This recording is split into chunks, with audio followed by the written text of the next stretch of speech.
Good morning, student. Welcome back to the next concept of our chapter number 13. Why do we fall ill? अब तक हम लोगों ने cover up किया है कि what are the different types of disease. Now today we will discuss about how the disease spread from one person to another person. तो इसमें सबसे पहले हम लोग अगर बात करते हैं डिज़ीज़ की जो स्प्रेड होती है from one person to another person, हम उनको नाम देते हैं किसका, कम्युनिकेबल डिजीज़ का, या हम उनको बोलते हैं इन्फेक्टिशियस डिजीज़। अब इसमें जो डिज़ीज़ कॉजिंग ऑर्गेनिज्म है उसके स्प्रेड होने के दो टर्म्स होती हैं। दो टर्म्स कौन से, एक होता है हमारा डायरेक्ट ट्रांसमिशन या डायरेक्ट कॉन्टैक्ट हम बोलते हैं, एक होता है हमारा इनडायरेक्ट कॉन्टैक्ट।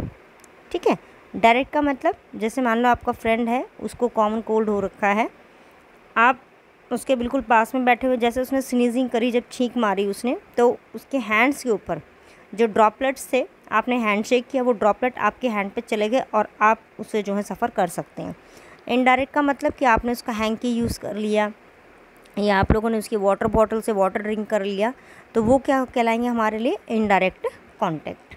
अब इसमें आता है पहला हमारे लिए फ़िज़िकल कॉन्टैक्ट। फ़िज़िकल का मतलब जो डायरेक्टली टच में आ जाए, तो इसमें स्मॉल पॉक्स, चिकन पॉक्स और रिंग वॉर्म।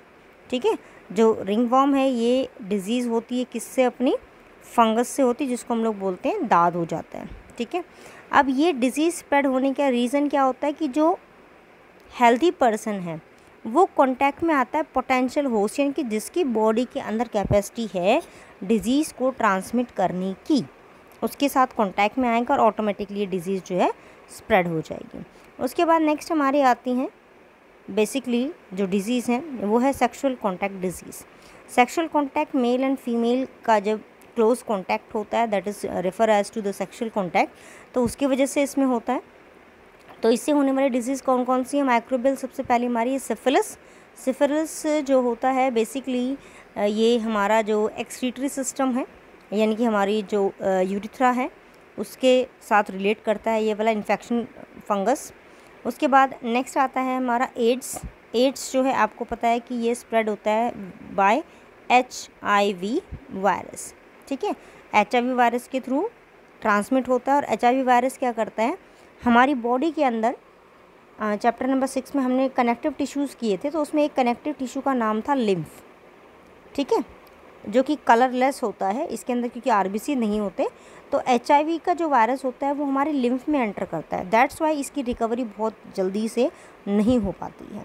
उसके बाद नेक्स्ट है इसके अंदर, ये यहाँ पे देखिए एक कॉमन मेथड्स दिखा रखे हैं ट्रांसमिशन के, कि कैसे एक इन्फेक्टेड पर्सन से हेल्दी पर्सन के अंदर ये ट्रांसमिट होते हैं। फर्स्ट वन देखिए, यहाँ पे हैंड शेक कर रहे हैं हम लोग, तो ये क्या हो गया, हमारा डायरेक्ट कॉन्टैक्ट है। उसके बाद जब इस पर्सन ने स्नीज़ आउट किया है, छींका है या कफिंग की है, तो ये ड्रॉपलेट कहाँ पे आ गए, एयर में। जो नॉर्मल पर्सन है, हेल्दी पर्सन है, ये कहाँ पे चले जाएंगे, उसकी बॉडी के अंदर। उसके बाद नेक्स्ट हम लोगों ने बात की थी किसके लिए, इनडायरेक्ट कॉन्टैक्ट। इनडायरेक्ट कॉन्टैक्ट का मतलब कि इसके क्लोथ्स जो हैं या इसके यूटेंसिल, ठीक है, यानी कि जो बर्तन जिसमें इसने अपना फूड वगैरह ले रखा है, वो अगर हम लोग कंज्यूम कर लेते हैं, ठीक है, उससे हो जाएगा। दूसरा, जो डिज़ीज़ कॉजिंग वेक्टर हैं जैसे कि मॉस्किटोज़ वगैरह हैं, वो मॉस्किटो ने बाइट किया इस इन्फेक्टेड पर्सन को, फिर इसने बाइट किया एक हेल्दी पर्सन को, तो डिज़ीज़ किसको हो जाएगी, हेल्दी पर्सन को। उसके बाद जो हमारे डॉग्स होते हैं इनके अंदर होता है रैबिस वायरस।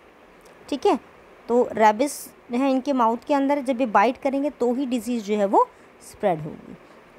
ये हो गए कुछ कॉमन। अब देखते हैं हम लोग एनिमल बाइट और सॉइल कांटेक्ट के लिए। तो एनिमल बाइट से जो डिज़ीज़ होती है बेसिकली ये होती है by the bite of dog या बाइट ऑफ मंकी।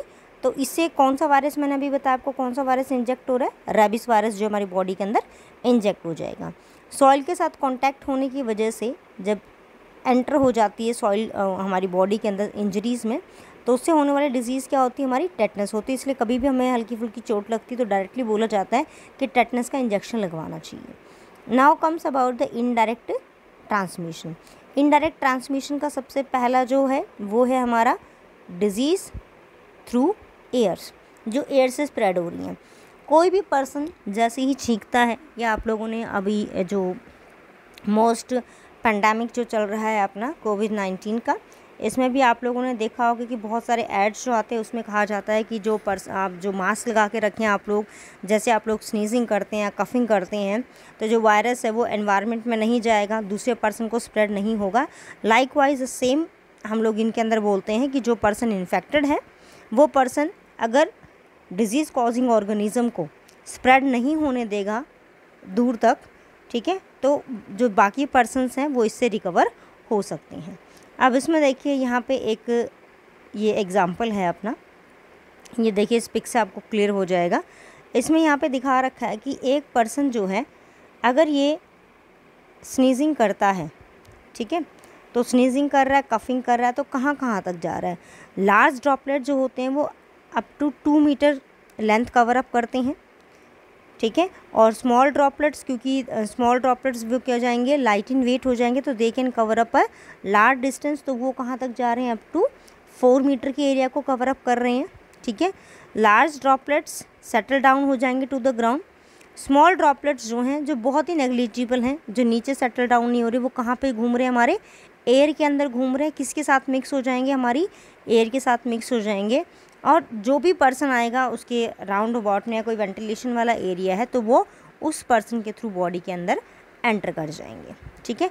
तो ये हो गया हमारी एयरबॉर्न डिजीज़ का। Now it is about the contaminated water. Contaminated water means कि जो वाटर है अगर उसके साथ ह्यूमन वेस्ट, जिसको हम लोग नाम देते हैं एक्सक्रीटा, ठीक है, अगर वो मिक्स हो जाता है वाटर के अंदर, तो इसकी वजह से क्या हो सकता है, हमारा जो वाटर है, जो पोर्टेबल वाटर है, ड्रिंकेबल वाटर हम जिसको बोलते हैं, वो जो है बेसिकली इन्फेक्टेड हो जाता है। ये कब होता है, when a normal water supply line, ये हमारी वाटर सप्लाई की लाइन है, ये पैरेलल में यहाँ पे कोई सीवेज की लाइन चल रही है, ठीक है। सपोज़ सीवेज की जो लाइन है इसके अंदर कुछ फॉल्ट हो जाए और यहाँ से सीवेज बाहर निकल रहा है, ये पूरा यहाँ पे जो है फिल आउट हो रखा है। लाइकवाइज सेम पॉइंट अगर हम लोग बात करें, हमारी वाटर सप्लाई की जो लाइन है, जो पाइपलाइन है, उसमें कहीं पे कट हो रखा है कुछ, तो ये जितना भी सीवेज है कहाँ एंटर कर जाएगा, हमारा वाटर सप्लाई में। जैसे ही पीछे से वाटर सप्लाई आएगी, ये सीवेज भी उसके साथ क्या हो जाएगा, मिक्स हो जाएगा और हमारे हाउसेस के अंदर सप्लाई हो जाएगा, ठीक है। And from this we get the disease like cholera, diarrhoea, ठीक है। उसके बाद नेक्स्ट है ट्रांसमिशन थ्रू वेक्टर्स। वेक्टर्स होते क्या हैं, वेक्टर हम लोग बोलते हैं दीज आर द एनिमल्स और the insect that transmit disease, जो डिजीज़ को ट्रांसमिट करते हैं, कहाँ से, एक सिक पर्सन से एक नॉर्मल पर्सन की बॉडी में, जिसके अंदर कैपेसिटी है कि उसके अंदर डिजीज़ हो सकती है, ठीक है। और सबसे कॉमन जो है वो हमारे होते हैं मॉस्किटो, सबसे कॉमन वेक्टर है। अब मॉस्किटो जब ग्रो करते हैं एक ओपन पॉन्ड एरिया के अंदर, ठीक है, तो इस पॉन्ड एरिया में जब वो ग्रो कर रहे हैं तो हम यहाँ पे क्या करते हैं, एक फ़िश होती है गैम्ब्यूशिया, ठीक है, इस फ़िश को जो है हम लोग पॉन्ड्स के अंदर इंट्रोड्यूस करवाते हैं। ये फ़िश क्या करती है, स्पेशली जो मॉस्किटो के एग्स हैं और उसके जो लार्वा होते हैं ये उनको ईट कर देती है। वाटर के ऊपर कुछ इफेक्ट नहीं पड़ेगा, लेकिन ये जो मॉस्किटोज़ हैं उनके लार्वे को और उनके एग्स को ईट कर देती हैं। वाटर को क्या करती हैं, फिर ये क्लीन करके रखती हैं, ठीक है। उसके बाद नेक्स्ट है organ specific and tissue specific manifestation. Organ specific का मतलब कि जैसे मान लो निमोनिया है वो सिर्फ लंग्स में ही होता है, जॉन्डिस है वो कहाँ पे होता है, always in the liver area. तो इसका मतलब क्या हुआ कि जितने भी हमारे ये माइक्रोब्स एंटर करते हैं बॉडी के अंदर, उनका अपना एक स्पेशल पाथवे होता है, अपना एक क्राइटेरिया होता है कि कहाँ पे जाके उनको डिजीज़ कॉज करवानी है। उसका रीज़न क्या होता है कि जिस पर्टिकुलर ऑर्गन के अंदर ये डिज़ीज़ कॉज करवाते हैं, उस ऑर्गन की जो साइटोलॉजी है, यानी कि उसकी जो सेल स्ट्रक्चर है, वो इन पर्टिकुलर डिजीज़ कॉजिंग ऑर्गेनिज्म के लिए कंफर्टेबल होती है, ठीक है। अब अगर कोई ऐसा इंसेक्ट है, कोई ऐसा इंसेक्ट लगा लो या ऐसा कोई वॉर्म है जो हमें बाइट करता है और उसके अंदर जो डिजीज़ कॉजिंग ऑर्गेनिज्म है उसको लीवर में ही, उसको हाई टेम्परेचर में वर्क करना है। किस में करना है उसको, हाई टेम्परेचर में। तो हमारी बॉडी के अंदर सबसे ज़्यादा हाई टेम्परेचर होता है लीवर के अंदर, क्योंकि वहाँ पे जितने भी प्रोसेस हैं जिनको हम लोग बोलते हैं मेटाबॉलिक प्रोसेसेस, ये मेटाबॉलिक प्रोसेस वहाँ पे चलते हैं, लार्ज मॉलिक्यूल्स का ब्रेक डाउन करके स्मॉल मॉलिक्यूल्स को बनाना। तो लार्ज मॉलिक्यूल से जब स्मॉल मॉलिक्यूल बनता है तो वहाँ पे रिलीज़ होती है एनर्जी, और एनर्जी जब रिलीज़ होगी तो वहाँ पे टेम्परेचर क्या हो जाएगा, हाई हो जाएगा। आप देखते हैं इसके कुछ एग्जांपल्स के बारे में हम लोग, कि माइक्रोब्स एंटर करते हैं वाया एयर, एयर से अगर जाएंगे तो वो नोज़ को अफेक्ट कर सकते हैं, लंग्स को अफेक्ट कर सकते हैं, ठीक है। तो जैसे एग्जांपल हो गया कि बैक्टीरिया जो है ट्यूबरक्लोसिस कॉज करवाएंगे कहाँ पे, फिर लंग्स में। अगर ऐसे ही माउथ से एंटर हो रहा है तो वो कहाँ जाएगा, हमारा गट में जाएगा, यानी कि गट का मतलब हो गया हमारी alimentary canal, mouth to anus, वहाँ पे जाएगा, या फिर वो जाएगा लीवर के अंदर।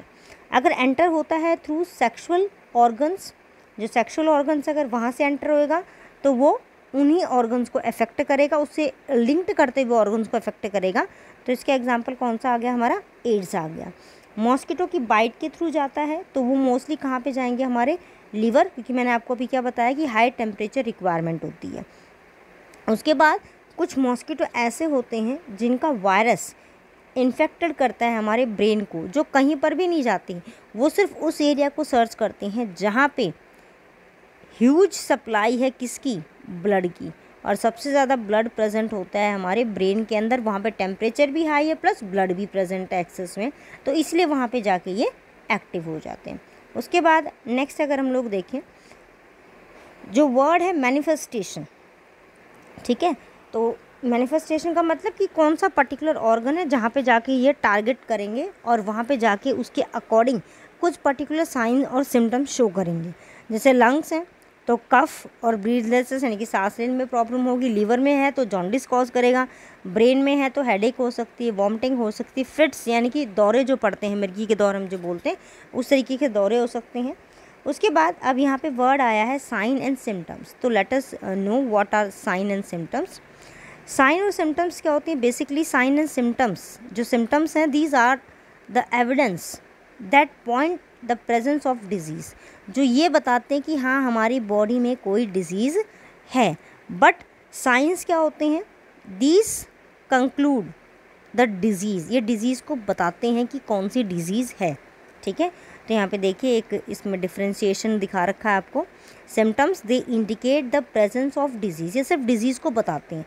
जैसे हेडेक हो रहा है तो हेडेक हो सकता है अभी ब्रेन से रिलेटेड हो, आइज से रिलेटेड हो, बट उसके जो पर्टिकुलर साइंस हमने देखे कि भाई हाँ हेडेक है तो किस पोर्शन में आपको हेडेक ज़्यादा हो रहा है, तो वो किसके बारे में इंफॉर्मेशन देते हैं, about the presence of a particular disease. Symptoms जो होते हैं कलेक्टिवली होते हैं, ठीक है, कलेक्टिवली इंडिकेट करते हैं नंबर ऑफ डिजीज़ के लिए, एक पर्टिकुलर डिजीज़ को नहीं करते, बट साइंस जो होते हैं ये हर एक डिजीज़ के अलग अलग होते हैं, ठीक है। और साइंस के बेसिस के ऊपर ही जब हमें लगता है कि ये सिम्टम शो कर रही हैं तो उसके बाद लेबोरेटरी में भेजा जाता है, लेबोरेटरी में जाके कंफर्म होता है कि ये पर्टिकुलर साइन किस डिजीज़ के हैं।